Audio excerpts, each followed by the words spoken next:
Ladies and gentlemen, on the line, a brand new inductee, if you will, to the WWE 2015 Hall of Fame, and one of the greatest partners of tag team the world has ever seen. We've got Bushwacker Luke on the line. Yeah, g'day, mateys. It's great to be on the line with you, Josh. And what part of Aussie are you in? We are currently residing in beautiful Melbourne. Melbourne. I was in Melbourne last 2 years ago for Armageddon. The big convention, Armageddon. Yeah, we certainly do. We're big fans of Armageddon. Yeah, now I can hear you better, mate. Oh, good. Hey, there we go. We're on a win. Now, Bushwacker Luke, 2015 WWE Hall of Fame. That's got us relatively well in the resume, I'm sure. Well, very good, mate. We're the first people from down under to ever get into that, ever be noted to get into the Hall of Fame. It's a big thing for us. Two guys from down under getting up on that big platform. You know, we left home in 1972 and made it over to North America, Canada at the start, and we worked for in the East Coast Canada, halfway across. Then we went to the West Coast to Stu Hart, where you know the well-known Stampede territory. Then we moved further down into the States, and you know, and as it went to one stage, which was the NWA. We were known as wrestlers, and then we got the call from the Vinnie Mac and Vince McMahon, and we moved from wrestlers to celebrities. It was a big change. It was 1988 when we got the call and moved over to WWE.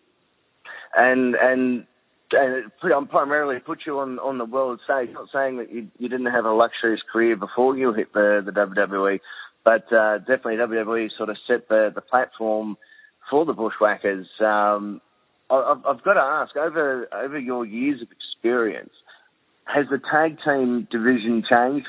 Has it changed over the years? Yeah, well, the tag team division now is completely different to when we were there, mate. Today, I think Vince puts tag teams together. Apart from the Usos, which were, you know, third generation, the dads, I wrestled the dads, the Wild Samoans. Then, you know, the son, Fatu, is Rikishi, and Samu. Fatu's going in, Rikishi's going in the Hall of Fame with me. And then they're his sons. So they're a tag team. But the rest of them, more or less, have been put together by Vince. Where back in my day, the teams were put together. Two guys got together and put themselves together. Just like me and Bush did in 1966. You know, we got together and decided we wanted to be tagged. And then we left home. We started from 68 onwards. We started going around Australia, coming over and going to Singapore, Bangkok, and to Japan, and hence, you know, and when I first talked about tag teams in the 80s, there was a lot of tag teams, great tag teams around. And when I first went in WWE, and I'm talking about WWE too, there was the Rockers, there was the Bolsheviks, Demolition, there was just so many, you know, Jim Brunzell and Brian Blair, the Bees. There was the Bulldogs, okay, and there was Rhythm and Blues, the Honky Tonk and Greek Valentine. Before that, there was Greg and Brutus. There's so many great tag teams, and that was just in WWE. And the rest of us, the Fantastics, the Fabulous Ones, the Koloffs. There were so many tag teams around the country. You know what I mean? Yeah, absolutely. And I suppose this might resonate with yourself. I'm not sure if you're aware of this or not, but there's another guy from down under, Buddy Murphy, who's now sitting as an NXT tag team champion. So you guys sort of paved the way, I guess, for people from the southern half of the equator to make it in the big league. Yeah. Just half heard of you there, mate. You just said there's an Australian in NXT, right? That's right, the tag team champion in NXT. Yes, I heard that he's doing very well too. You know, WWE is not only America's, mate. They are down under. Wherever they go on tour, and if they go to like Australia last year, they had a tryout and they brought people from New Zealand and Australia. They've got scouts wherever they go, different parts of the world.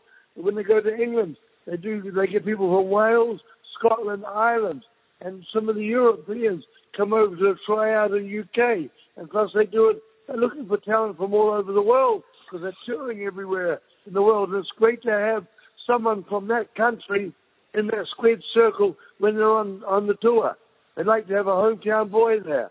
So it'll be great when this kid really matures and goes from NXT to the main roster. You come and WWE come down to Australia. You'll have your own man in the ring. Yeah, and we're all very much looking forward to it. I've got to ask, with the Bushwhacker gimmick,